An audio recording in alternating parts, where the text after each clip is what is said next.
Assalamualaikum warahmatullahi wabarakatuh. Kembali lagi bersama Bu Nur. Di sini Ibu akan menerangkan mengenai perkembangan teknologi kelas 3 tema 7. Sebelum kita lanjut ke materi berikutnya, mari kita mengulang mengenai macam-macam perkembangan teknologi. Perkembangan teknologi itu ada 4. Yang pertama, perkembangan teknologi produksi pangan. 2. Perkembangan teknologi produksi sandang. 3. Perkembangan teknologi komunikasi. 4. Perkembangan teknologi transportasi. Pada kesempatan ini, Ibu akan mengulas tentang perkembangan teknologi sandang atau pakaian. Mari kita simak ya. Nah, coba sekarang anak-anak lihat gambar yang ada di layar. Nah, gambar tersebut setiap anak pasti memakai pakaian. Setiap orang pasti memiliki pakaian. Ada kemeja, kaos, dan blus.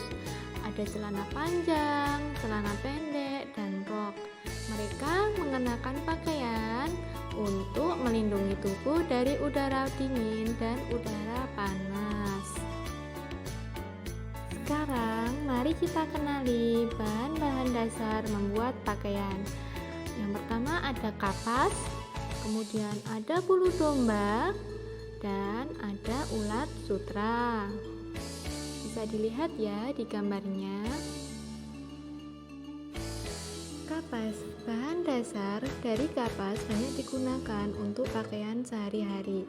Pakaian berbahan dasar kapas nyaman digunakan pada siang hari karena biasanya dapat atau mudah menyerap keringat.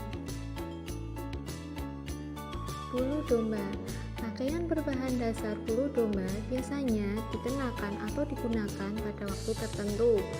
Pakaian berbahan dasar bulu domba ini dapat menghangatkan badan pada saat udara dingin. Nah, pakaian dari bahan dasar bulu domba ini biasanya digunakan untuk membuat sweater atau pakaian tebal lainnya. Ulat sutra, pakaian yang terbuat dari serat sutra atau ulat sutra termasuk pakaian yang istimewa. Pakaian yang terbuat dari serat sutra biasanya digunakan saat acara khusus. Pakaian ini dibuat dengan cara ditenun.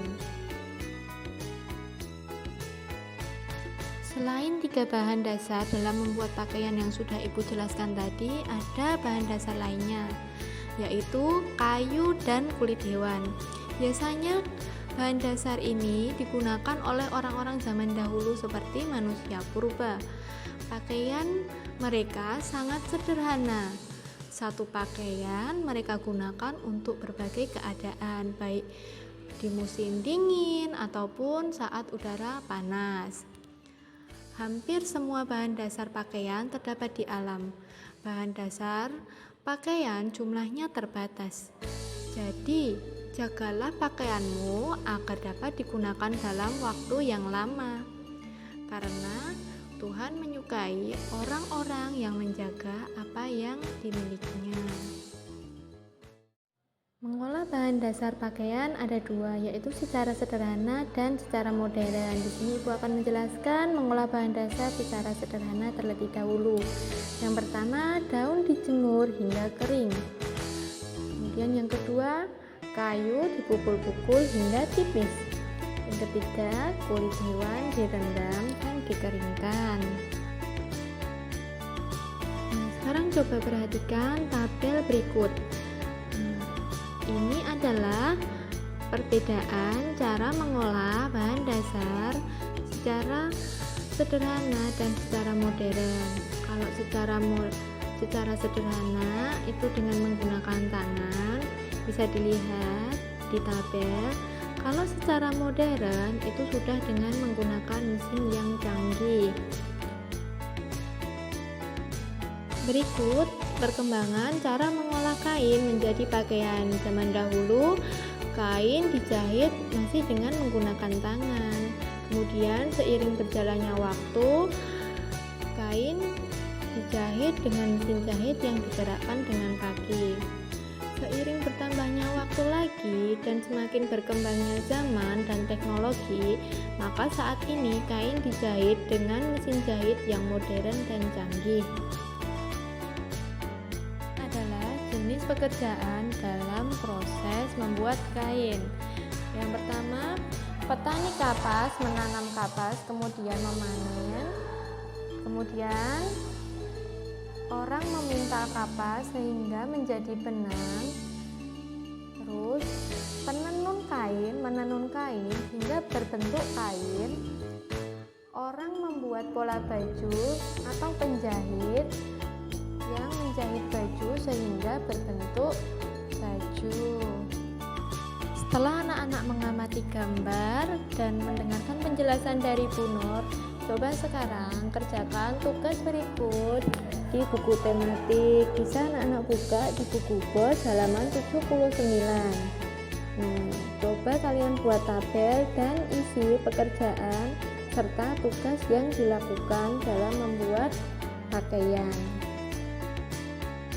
Setelah anak-anak mengerjakan tugas, mari kita lanjut ya. Dari bahan dasar sampai ke pasar. Petani menyediakan bahan dasar berupa kapas dan beberapa jenis daun. Peternak menyediakan bulu domba ataupun serat sutra yang berasal dari ulat sutra. Bahan dasar tersebut dikumpulkan dan dibawa ke pabrik pemintalan. Pemintalan dilakukan dengan mesin-mesin modern. Benang yang telah dipintal dibawa ke pabrik kain. Penenun menenun benang menjadi kain dengan mesin modern.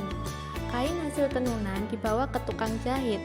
Penjahit menjahit kain menjadi baju dengan berbagai jenis baju yang dilakukan dengan mesin yang canggih. Kemudian baju yang dihasilkan dibawa ke pasar untuk dijual. Keberagaman pekerjaan membuat hidup menjadi lebih mudah. Kita memiliki pakaian karena bantuan petani dan peternak. Kita dapat mengenakan pakaian karena bantuan pemintal dan penenun. Kita memiliki baju karena bantuan penjahit. Setelah mendengarkan penjelasan dari Ibu, coba sekarang anak-anak buka buku tematiknya lagi, kerjakan tugas berikut di buku tematik. Kerjakan sendiri terlebih dahulu, sehabis itu baru bisa dikoreksi orang tua. Sekarang kita lanjut pada kain adat Indonesia. Kain adat Indonesia sangat istimewa. Kain adat dibuat dengan menggunakan bahan yang ada di lingkungan tempat tinggal. Warna kain juga berasal dari bahan alam. Kain adat umumnya dibuat dengan cara ditenun. Kain adat memiliki fungsi antara lain: 1. Digunakan sebagai pakaian sehari-hari, 2. Dipakai saat upacara adat, 3. Sebagai baju tarian daerah, 4. Digunakan saat ada keluarga yang meninggal. Kain adat yang paling dikenal di Indonesia adalah batik. Sekarang anak-anak buka buku bosnya halaman 85 sampai halaman 86. Coba anak-anak baca dulu teks kain adat Indonesia. Kalian anak-anak baca sampai selesai, kemudian buka buku tematiknya. Terus kerjakan pokok-pokok informasi pada setiap paragraf. Sekarang kita lanjut pada jenis-jenis pakaian. Yang pertama ada seragam sekolah, digunakan untuk pergi ke sekolah. Kedua ada pakaian sehari-hari, biasanya dengan mengenakan kaos, celana selutut atau rok saat di rumah. Yang ketiga ada baju tidur, digunakan saat tidur di kamar.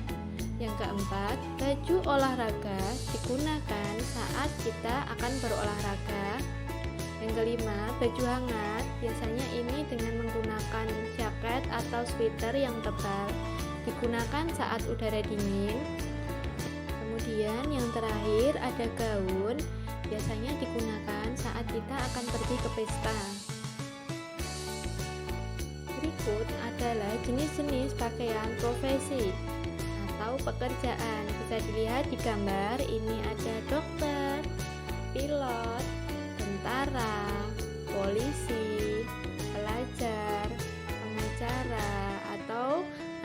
bisa cari di Google seragam-seragam untuk profesi atau pekerjaan yang lainnya.